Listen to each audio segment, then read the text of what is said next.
Assalamualaikum warahmatullahi wabarakatuh. Hai sahabat beriman, apa kabar?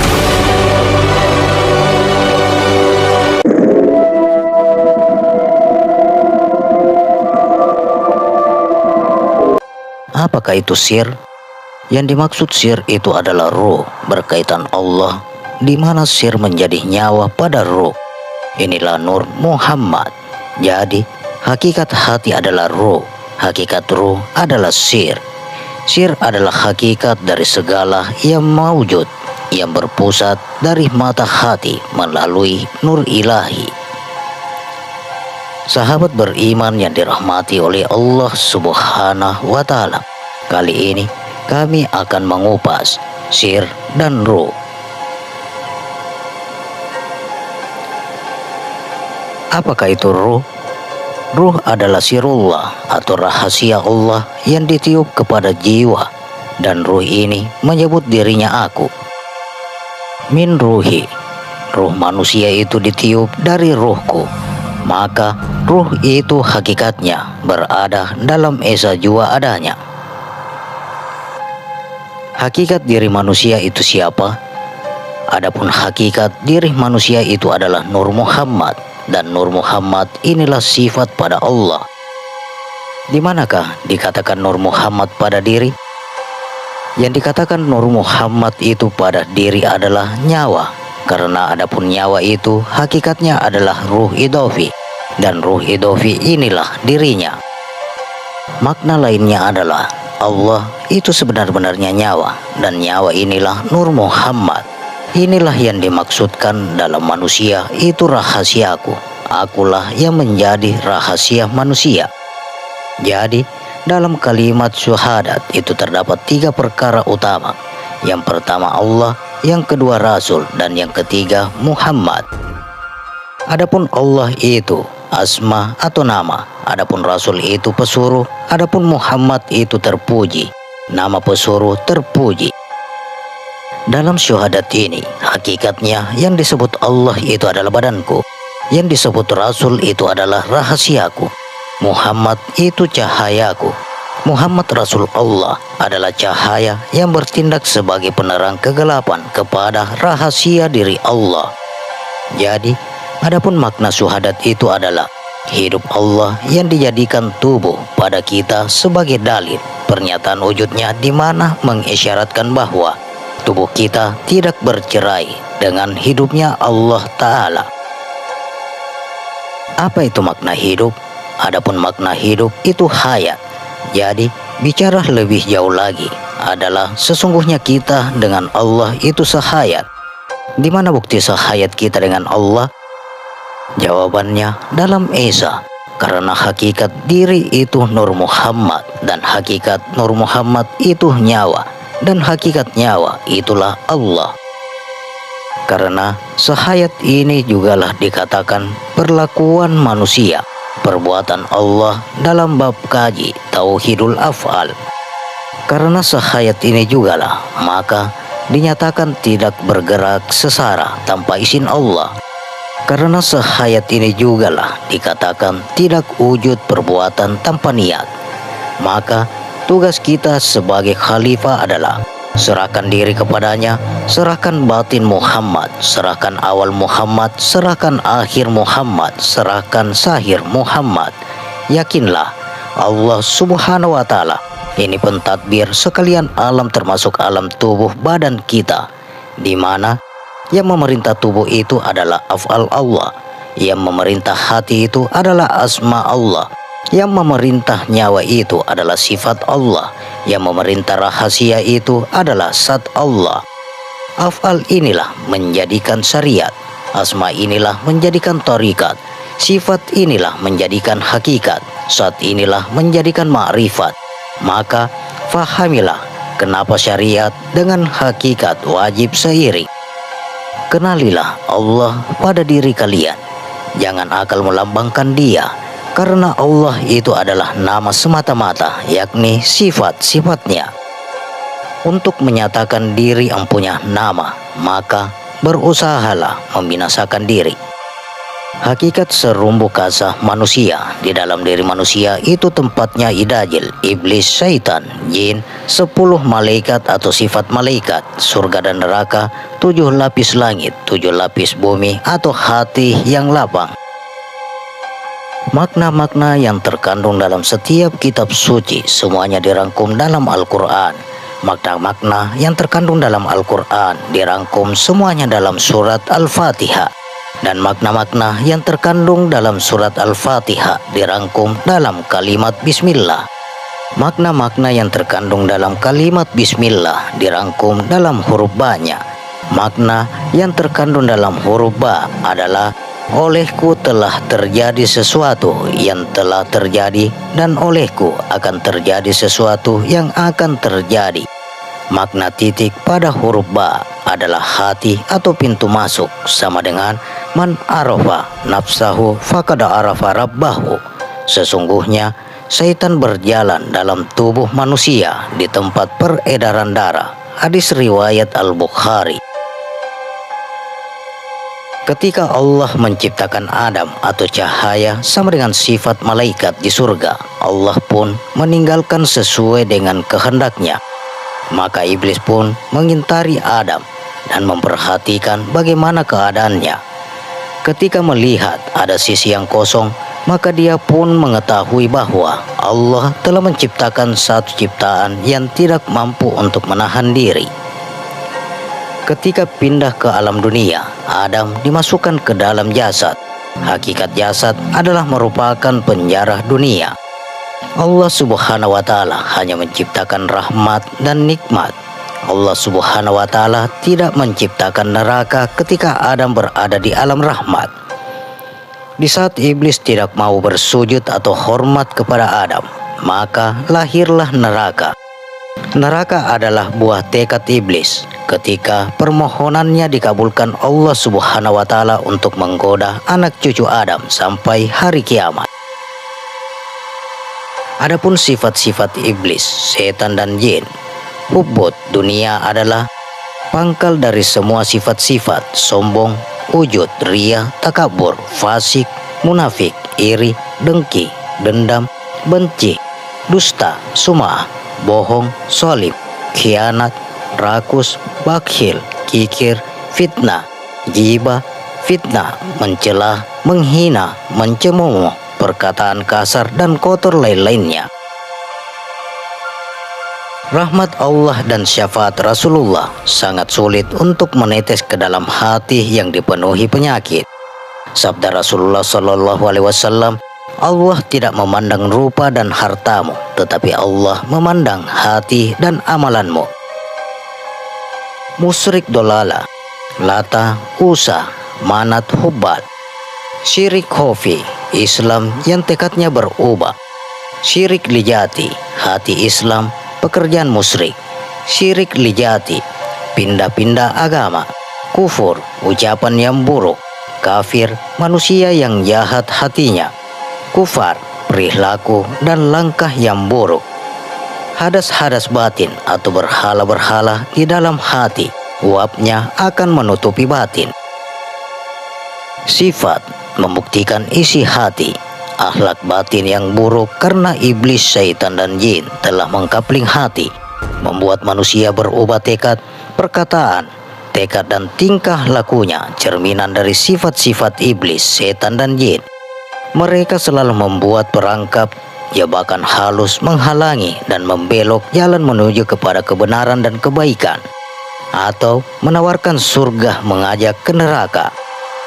Satu kebenaran dibungkus 1000 kepalsuan, seperti semut hitam yang berjalan di atas batu hitam di kegelapan malam di dalam gua yang gelap.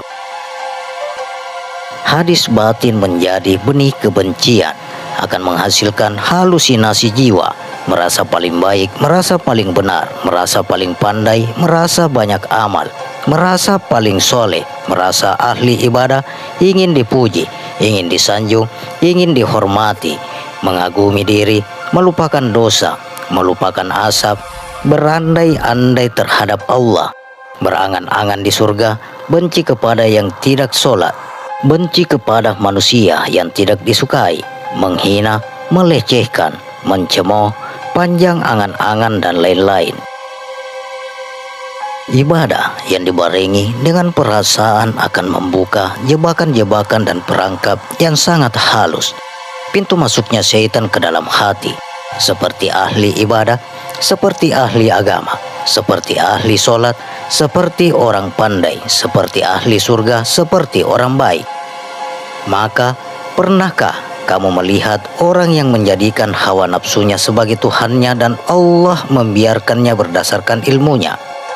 Dan Allah mengunci mati pendengaran dan penglihatannya. Maka siapakah yang akan memberikan petunjuk sesudah Allah atau membiarkannya sesat? Maka mengapa kamu tidak mengambil pelajaran ini?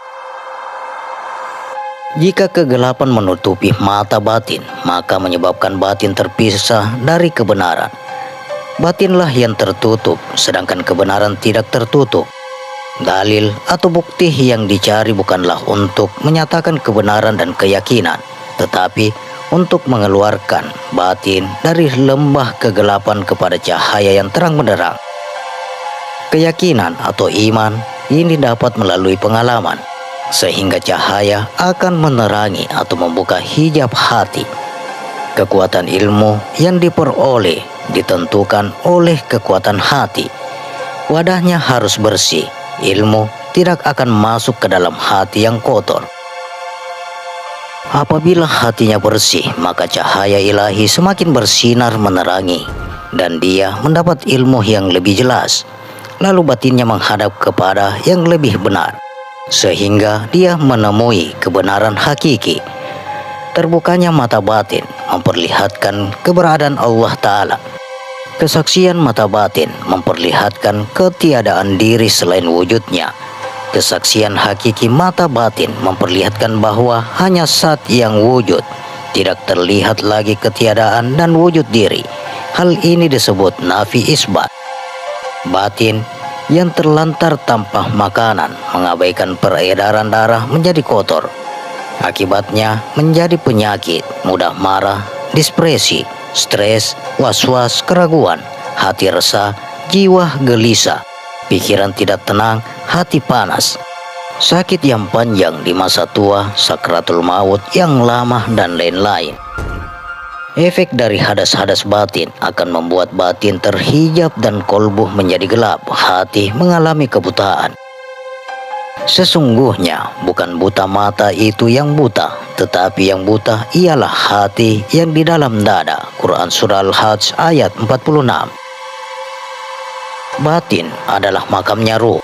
Bila hafein artinya tak berwarna dan tak berupa, tidak merah, tidak hitam, tidak gelap, tidak pula terang. Billah makanin artinya tidak berarah, tidak bertempat, tidak di barat, tidak di timur, tidak di utara maupun di selatan, tiada di atas maupun di bawah. Adapun batin bisa kotor oleh uap-uap nafsu kotor dari nafsu amarah, nafsu sawiyah, nafsu lawamah, nafsu mutmainnah. Adalah nafsu yang diberikan bersamaan dengan ruh. Sifatnya nafsu adalah meliputi. Jika nafsu mutmainnah menjadi penguasa atau rasa, maka akan berubah sifat menjadi jiwa yang tenang. Bukti dari nafsu adalah adanya segala keinginan, sifat rasa baik dan sifat rasa buruk. Mengenai ruh manusia hanya diberi pengetahuan yang sedikit. Ruh sifatnya fitrah dan netral. Ruh ibarat minyaknya, nyawa adalah api. Nafsu adalah panasnya, adanya nyawa adalah ketika bayi dari alam rahim keluar dari kontak dengan alam dunia karena adanya jauhar awal Rasulullah. Itikad atau tekad atau dasar tauhid pada diri manusia adalah hal yang paling penting dan mendasar karena ini menyangkut akar hati sama dengan tulang ekor sama dengan balung tunggal.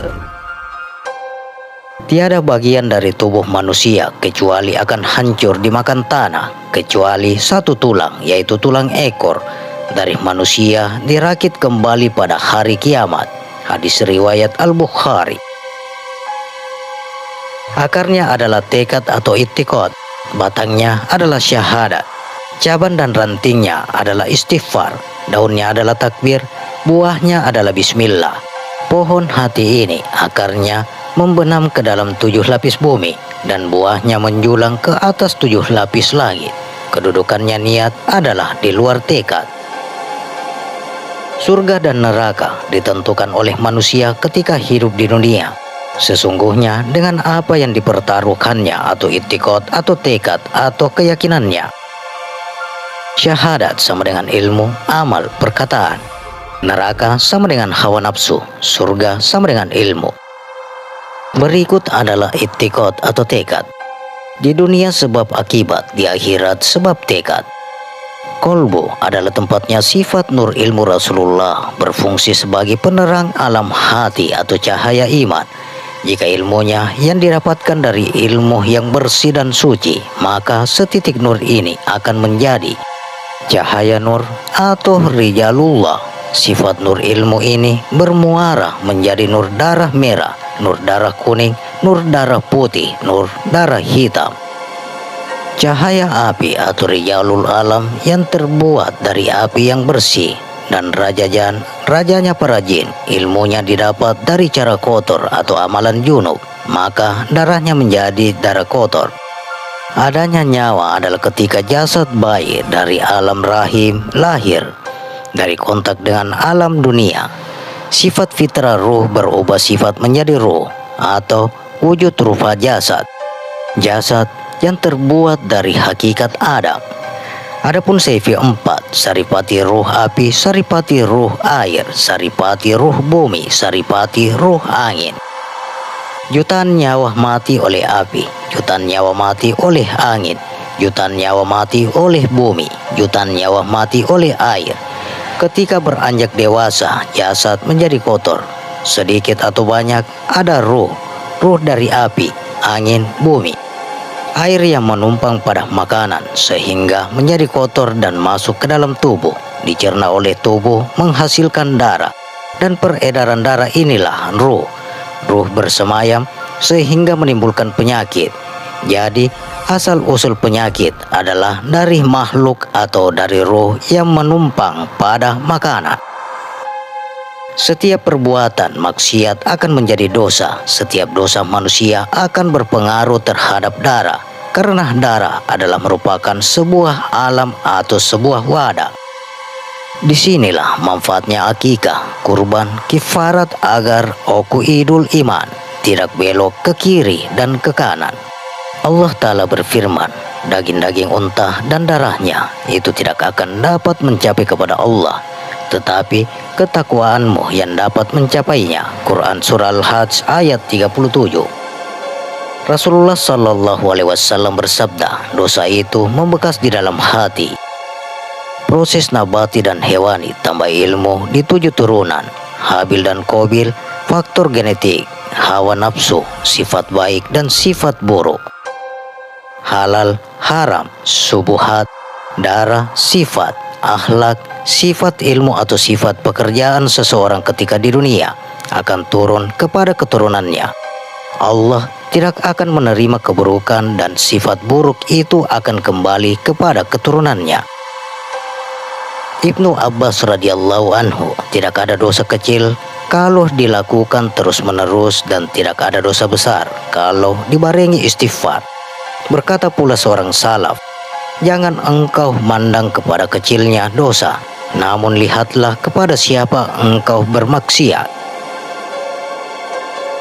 Karena sesungguhnya nafsu itu selalu menyuruh kepada kejahatan, kecuali nafsu yang diberi rahmat oleh Rabbku. Quran Surah Yusuf ayat 53. Madih, wadih, manih, manikam. Wujud jasmani manusia bakal rusak, tetapi rasa akan tetap ada. Enak dan tidak enak, hanya alamnya akan berbeda. Itulah sebabnya makhluk umurnya tidak sama. Bukan kehendak Allah panjang dan pendeknya umur, tapi wadahnya yang tidak kuat. Jadi suka cepat mengalami kenikmatan. Pekerjaan dari bapak dan ibu prosesnya nabati dan hewani. Halal dan haram namanya madi, wodi, mani, manikam. Itulah yang kurang kuat, makanya cepat mati. Wadahnya hidup yang kurang kuat adalah mani. sebab asal mani dari gulungan darah. Jika darah ibu dan bapak di waktu tadi keluar, darah dalam keadaan tidak sehat, lagi ada penyakit, mani juga akan tidak sehat, tercampuri oleh penyakit, jadinya tetap jadi, tapi cepat lapuk, umurnya tidak akan bertambah lama, karena sudah keropos tadinya. Darah harus jalan baik, proses nabati dan hewani yang halal, agar menghasilkan keturunan yang halal yang disebut wadi asalnya dari api menjadi daging, madi asalnya dari angin menjadi sumsum, mani asalnya dari air menjadi tulang, manikem asalnya dari bumi menjadi kulit. Kemuliaan manusia terletak pada akalnya. Penghalang akal adalah syaitan, penghalang pikir adalah jin, penghalang hati adalah iblis, penghalang batin adalah asasil atau idajil. Jika penghalangnya tidak bisa disingkirkan, maka manusia akan bermartabat seperti hewan. Hanya hawa nafsu buruk yang ada, kerjanya hanya makan, tidur, sesegama, senang-senang, kemewahan, bermegah-megahan, menghamburkan usia dan waktu. Hidupnya hanya untuk menanti ajal, tidak tahu asalnya dari mana, untuk apa dia ada di dunia, pulang mau kemana. Ada seseorang ketika hidup di dunia, dia banyak melakukan amalan surga, tapi ujung-ujungnya masuk neraka. Ada seseorang ketika hidup di dunia, dia banyak melakukan amalan neraka, tapi ujung-ujungnya masuk surga. Dasar ilmu adalah kesadaran diri. Marifat tertinggi adalah ketika manusia berani dan jujur untuk menelanjangi diri, menggali dosa, kesalahan dan kekurangan diri. Wahai jiwa yang tenang, kembalilah kepada Robmu dalam keadaan ridho dan diridhoi. Demikian sahabat Sir dan Ruh. Bagaimana pendapat Anda? Silakan share pendapat menarik Anda pada kolom komentar. Semoga video ini bermanfaat dan bisa menambah keimanan dan ketakwaan kita kepada Allah Subhanahu wa Ta'ala, dan tentunya kita semakin cinta kepada Rasulullah Sallallahu Alaihi Wasallam. Terima kasih untuk sahabat-sahabatku yang telah menonton video ini. Sampai berjumpa kembali di video berikutnya. Wassalamualaikum warahmatullahi wabarakatuh.